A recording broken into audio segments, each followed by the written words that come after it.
नमस्कार मित्रों, मैं रत्नेश कुमार आप लोगों का न्यू स्टडी कॉन्सेप्ट सेंटर में स्वागत करता हूं, जिसमें आज मैं साइंस में आप लोगों को राशियों के बारे में बताने चल रहा हूं।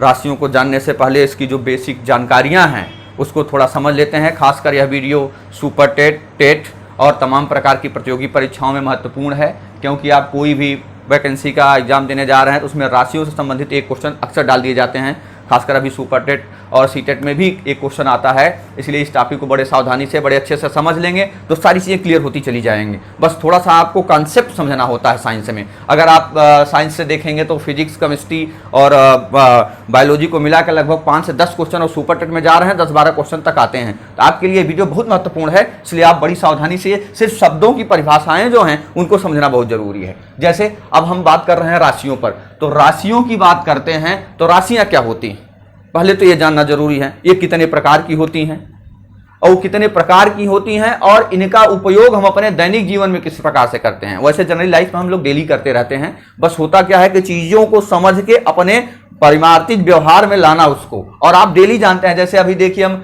बता रहे हैं कि अदिश राशियां किसे कहते हैं और सदिश राशियां। जनरली ये 2 प्रकार की होती हैं, लेकिन यहां पर हम एक और प्रकार की राशि लिखे हैं, प्रदिश राशि, जो स्टैंडर्ड फॉर्म है। कम लोग जानते होंगे इसको प्रदिश राशियां होती क्या है, इसके बारे में मैं अच्छे से बताऊंगा, लेकिन पहले हम अदिश जान लेते हैं और सदिश, इन दोनों की परिभाषाएं क्या हैं। अब अदिश राशियों की परिभाषा समझने के लिए हमें थोड़ा सा कॉन्सेप्ट लाना पड़ेगा। अदिश राशियां वे भौतिक राशियां होती हैं जिनकी या जिनको प्रदर्शित करने के लिए हमें सबसे बहुत जरूरी बात क्या होती है, उसके परिमाण। और 2 चीजें याद रखिएगा हमेशा। एक बात है इसमें हमेशा याद रखिएगा, परिमाण होता है, दूसरा परिमाण के साथ साथ, अब परिमाण के साथ साथ उसकी मात्रा क्या है।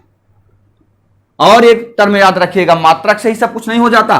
मात्रक को हम लिख देते हैं जरूर, लेकिन जब तक मात्रक नहीं लिखा है तब तक वह राशि या अदिश राशि नहीं हो सकती। जैसे हमने एग्जांपल में क्वेश्चन भी लिखा है, यदि किसी राशि का द्रव्यमान 5 है, ऐसे क्वेश्चन दे दिए जाते हैं। खासकर सीटेट में तो ऐसे क्वेश्चन बनाए जाते हैं कि आप जानते भी रहेंगे तो भी कंफ्यूज हो जाएंगे। तो देखिए हमने लिखा है, यदि किसी राशि का द्रव्यमान 5 है तो वह राशि कौन सी राशि होगी। अब ऑप्शन बना दिया आपको, एक में लिख दिया अदिश, एक में लिख दिया सदिश, एक में लिख दिया प्रदिश और एक में लिख दिया ननादिश। तो आप तुरंत समझ जाइएगा परिभाषा से ही, परिमाण है, मात्रा है, मात्रक।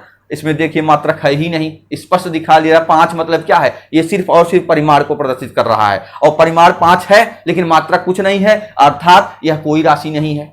अब आप देखिए इसमें बहुत कंफ्यूजन होता है। अच्छे विद्यार्थी इस क्वेश्चन को अक्सर गलत कर देते हैं, और जो साइंस पढ़े जाते हैं खासकर वो भी गलत कर देते हैं, इसलिए कुछ समझना बहुत जरूरी है। परिमाण होगा, उसका मात्रक भी हो सकता है और मात्रा भी होनी चाहिए, अर्थात ये इन 3 टर्म को, इन तीनों शब्दों को समझने की जरूरत है अदिश राशियों में। आप देखिए कुछ एग्जाम्पल लिखिए। समय, अब आप कहेंगे समय 5, क्या 5 का मतलब क्या है, इसलिए आपको समझना बहुत जरूरी है कि 5 सेकेंड, 5 मिनट, फिर आप देखिए 5 मिनट, 5 घंटे, ऐसे आप करते जाइए। यानी मात्रक आया कि नहीं आया, मात्रा आई कि नहीं आई, उसका परिमाण आया। यानी इन दोनों टर्मों का आप कहिए एक प्रकार से दोनों पास एक ही हैं, लेकिन कहीं किस सिचुएशन में, जैसे हम अदिश में जाएंगे, अब सदिश में जा रहे हैं, फिर प्रदिश में पहुंचेंगे, तो इनकी जो सिचुएशन है वो बदलती जाती है। समय के अनुसार इनका अलग अलग हम उपयोग करते रहते हैं। तो इस प्रकार से अदिश राशियों में देखिए ऐसे आप मात्रक दे देगा, मात्रक के साथ साथ 4 लिख दिया, 1, 2, 3 ऐसे लिख दिया। अब समय, कार्य, ऊर्जा, अब इसी में से उसमें में से ले लिया, वेग डाल दिया। तो अब आप सोचोगे सर ये आपने जो पढ़ाया था उसी से आ गया, और श्योर आना है। इसलिए आप इसको समझ लीजिएगा कि अदिश राशि वे भौतिक राशियां हैं जिनको प्रदर्शित करने के लिए हमें परिमाण और मात्रक की आवश्यकता होती है, किंतु सदिश राशियों में हमें इसके साथ साथ दिशा की बात कर ली जाती है। यानी इसी परिभाषा को हम इधर देखिए लिख सकते हैं, इसी परिभाषा में अगर हम इसमें दिशा शामिल कर देते हैं, अर्थात डायरेक्शन। और ये बहुत जरूरी है, अगर आप सुपर टेट की तैयारी कर रहे हैं तो आपकी डायरेक्शन कैसी है। अब बगैर डायरेक्शन के अगर आप चल रहे हैं तो पढ़ाई तो सारे लोग करते हैं, किस दिशा में आप पढ़ाई कर रहे हैं और कैसी पढ़ाई कर रहे हैं ये बहुत जरूरी है। इसलिए आप अदिश तो जानते हैं, सदिश हो जाइए। अगर आपको सुपर टेट में अच्छे नंबर लाने हैं तो आप क्या बन जाइए, सदिश बन जाइए, अर्थात दिशा के साथ चलिए। अब डायरेक्शन अगर हो गई यानी वेग, हम कहे आप किधर जा रहे हो भाई, तो हमें प्रदर्शित करने के लिए देखिए दिशा बहुत जरूरी है। हम दिशा की बात करेंगे, जैसे वेग, त्वरण, बल इत्यादि। अब वेग क्या है, त्वरण क्या है, बल क्या है, अगर इनकी परिभाषाएं हमें पता है तो हम आसानी से समझ सकते हैं। नहीं भी पता है, बहुत से बच्चे, अब आर्ट साइड के बच्चों को क्या पता वेग क्या है, त्वरण क्या है, तो इसलिए हम यह कहना सबके लिए जरूरी है, सब लोग जानिए वेग क्या है, त्वरण क्या है और बल क्या है। अब वेग को हम क्या कहते हैं, देखिए किसी समय में या किसी समय अंतराल में कोई भी वस्तु जिस वेग से वेग चलने का मतलब यह है कि कहने का तात्पर्य हमने कहा ना 5 मिनट किस ओर चला, पूरब की ओर। देखिए डायरेक्शन आ गई कि नहीं आ गई। अब जब डायरेक्शन आ गई, मान चलते हैं एक आदमी है यहां से चलना शुरू किया और ये पूरब की ओर 5 मीटर दूरी तय किया। कितनी दूरी? 5 मीटर। तो ये मीटर क्या, ये देखिए 5 मीटर का मतलब क्या है, ये तो लंबाई है।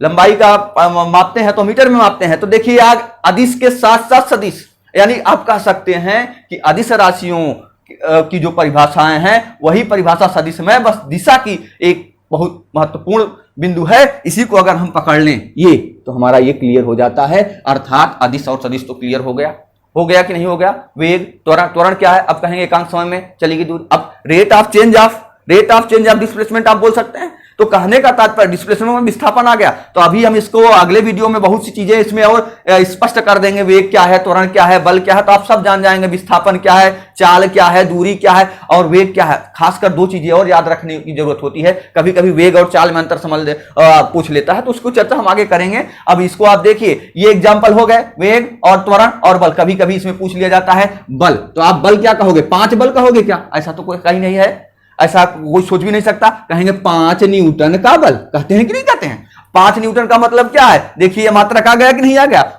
अब देखिए मात्रा के साथ साथ मात्रक भी आ गया और 5 न्यूटन का बल आप कहीं लगाओगे। अब किसी को थप्पड़ मारना है तो आप थप्पड़ मारो, उसकी डायरेक्शन मारोगे तभी तो लगेगा ना, पता रहेगा ना इसे थप्पड़ लगाना है। तो सीधी सी बात है, हमें डायरेक्शन पता चल गई और जब डायरेक्शन पता चल जाती है तो हम उसको क्या कहते हैं, सदिश राशि कहते हैं। बहुत सी सदिश राशियां हैं, आप तमाम प्रकार की सदिश राशियों का वर्णन आगे देखेंगे। अब बात आती है जो सबसे महत्वपूर्ण है खासकर प्रतियोगी परीक्षाओं के लिए। इस राशि को बहुत से कम लोग जानते हैं। कारण है उसका, कारण यह है कि अदिश और सदिश के बीच जो ब्रिज हमने बनाकर रखा है, देखिए ये पुल बना दिया है, इस पुल से सबको निकलना है। जो इस पुल से निकला दोनों समझ गया।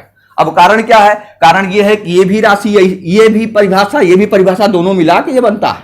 और इसको प्रदिश को समझने के लिए हमें, इसलिए हमने एक बड़ी अच्छी राशि लिखा है, जड़त्वाघूर्ण। अब जड़त्वाघूर्ण आपसे पूछ सकता है जड़त्वाघूर्ण किसे कहते हैं, तो आप इंग्लिश में भी बोल सकते हैं the moment of inertia of the product of mass and respectively distance from the axis of rotation. तो ये परिभाषा उसकी है। लेकिन आप अगर जनरली समझिए तो जड़त्वाघूर्ण को हम आई से डिनोट करते हैं और ये होता है m² ए क्या है, अक्ष से दूरी है। ज्यादा हमें डिटेल में जाने की जरूरत नहीं है, वो टीजीटी पीजीटी के लिए छोड़ दीजिए। पीजीटी में खूब क्वेश्चन आते रहते हैं, लेकिन टेट में बहुत पूछेगा। तो जड़त्वाघूर्ण क्या है, कैसी राशि है। अब कैसी राशि, बहुत से बच्चे अदिश सदिश लगा दिए। अब इसको आप बहुत समझ लीजिएगा कि यह राशि एक ऐसी राशि है जो प्रदिश राशि है। बहुत से बच्चे नहीं जानते हैं, तो इसको आप अच्छे से जान लेंगे कि आप कभी अगर जड़त्वाघूर्ण आ गया आपके सामने तो आप तुरंत, कारण क्या है, इसमें सदिश का भी गुण और अदिश का भी दोनों गुण विराजमान रहता है। इसीलिए हम इसको कौन सा कहते हैं, प्रदिश राशि, अर्थात अंग्रेजी में इसको टेंसर क्वांटिटीज भी कहते हैं या टेंसर राशि भी कहा जा सकता है। नीचे देखिए एक एग्जांपल हमने लिख रखा है, बहुत अच्छा एग्जांपल है। यदि किसी राशि का द्रव्यमान 5 किलोग्राम, अब आप देखिए इसी को पकड़ना है हमें।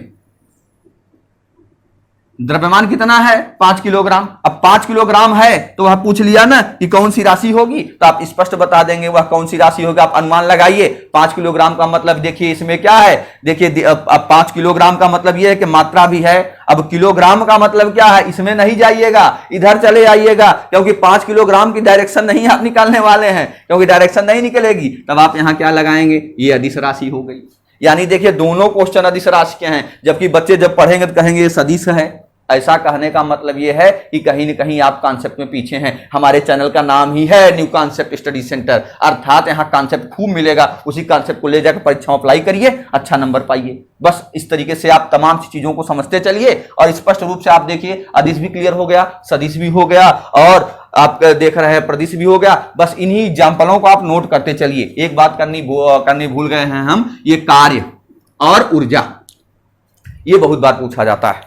कारण क्या है, कुछ बच्चे सोच लेते हैं कार्य ऊर्जा आया है तो हो सकता है सदिश, ऐसा कुछ नहीं, क्योंकि कार्य अब कार्य में बड़ा विवाद उत्पन्न हो जाता है, पहले बता देना है सबको। तो कार्य हमारा, हम देखिए कार्य कुछ करते हैं कि नहीं करते हैं, लेकिन कार्य करने के साथ साथ ऊर्जा की जो संकल्पना है, जैसे हम कहते हैं कार्य करने की क्षमता को ऊर्जा कहते हैं, परिभाषा ही स्पष्ट है। कार्य करने की क्षमता, एक जगह क्षमता है, अगर आप परिभाषा पढ़िए तो स्पष्ट है, कार्य करने की क्षमता को क्या कहते हैं, ऊर्जा कहते हैं। और वही हमारा कार्य अगर कहीं पूछ लिया जाए, W बराबर क्या होता है, F.D।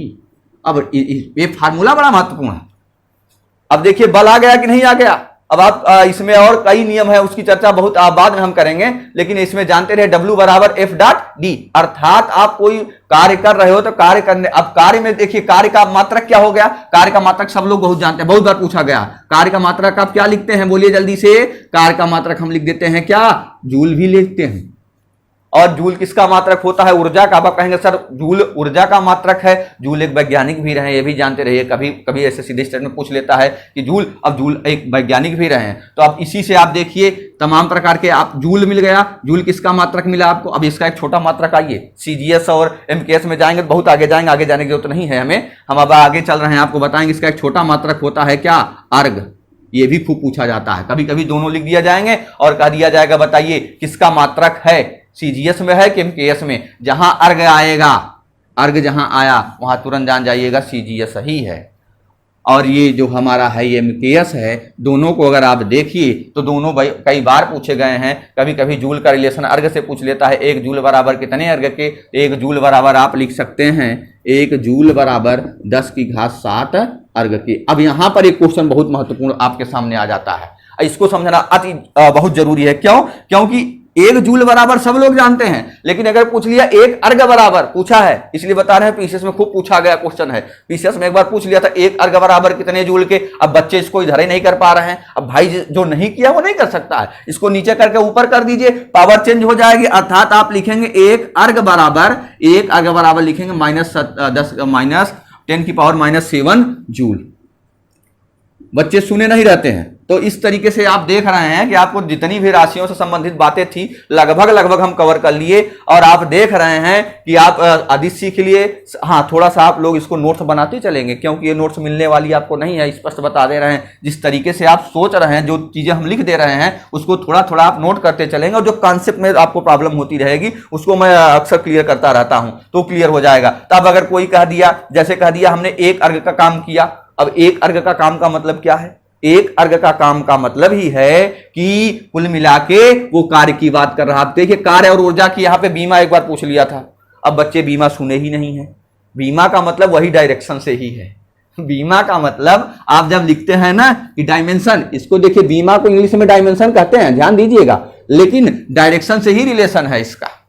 तो बीमा आप जरूर जानते रहिए। कुछ राशियों के, अभी मैं इसको कुछ और लिख दे रहा हूं आपको थोड़ा सा, कुछ राशियों की बीमा जो साधारण है, जैसे आप लिखते हैं कि बल की बीमा क्या है, तो ये बीमाएं निकाली जाती हैं, लेकिन निकालने की जरूरत नहीं है आपको 2-4 बीमा याद रखिए, जैसे बल हो गया, विस्थापन हो गया, वेग हो गया, त्वरण हो गया, इन तमाम प्रकार की बीमाओं को आप आसानी से देख लेंगे। तो बल, अब देखिए बल का सूत्र क्या है, बल बराबर या F बराबर आप लिख सकते हैं M × A, और M क्या है, द्रव्यमान है, A क्या है, त्वरण है। अब यहीं से आप समझ लीजिएगा, इसका आप M लिखोगे, M ये द्रव्यमान है, और उसके बाद ये A त्वरण है, इसकी बीमा होती है LT-2, LT-2। अगर LT-1 आ जाए तो आप तुरंत जान जाइएगा वेग की बीमा है। त्वरण आए LT-2, ये आए, इसी में M लगा दीजिए, M LT-2, अर्थात ये बल की बीमा हो गई। अर्थात हम देखिए उन्हीं राशियों की बात, बीमा की बात कर रहे हैं जिनमें हमें क्या मिल रहा है, देखिए वेक्टर मिल रहा है, इनकी भी बीमा निकाली जाती है। इनकी, अब देखिए कार्य का मतलब क्या है, अभी हम कार्य की भी बीमा निकाल सकते हैं। कार्य बराबर हमने क्या लिखा है, W × F × D। तो D क्या है, D विस्थापन है, D विस्थापन होने के साथ साथ बल है, तो बल की बीमा के साथ अगर विस्थापन लगा दिया जाए तो आपको कार्य की बीमा मिल जाएगी, कोई दिक्कत नहीं होगी। आप बल जानते रहिए, और आप राशियों, हम इसकी बीमा की चर्चा और आगे कर देंगे, बहुत अच्छी अच्छी बीमाएं हैं, आप सब जान जाएंगे। कुल मिला के हमें इतना समझना था कि अदिश, सदिश, प्रदिश और इसके 2 एग्जाम्पल जो हमने बताए, बस इतना आप जानते हैं, सुपर टेट में लगभग आपका काम कंप्लीट हो जाएगा। और जो स्पष्ट था वो सब समझ में आ गया। अगर कोई और तमाम प्रकार के क्वेश्चन होंगे तो उसकी चर्चा बाद में होती रहेगी। बहुत बहुत धन्यवाद।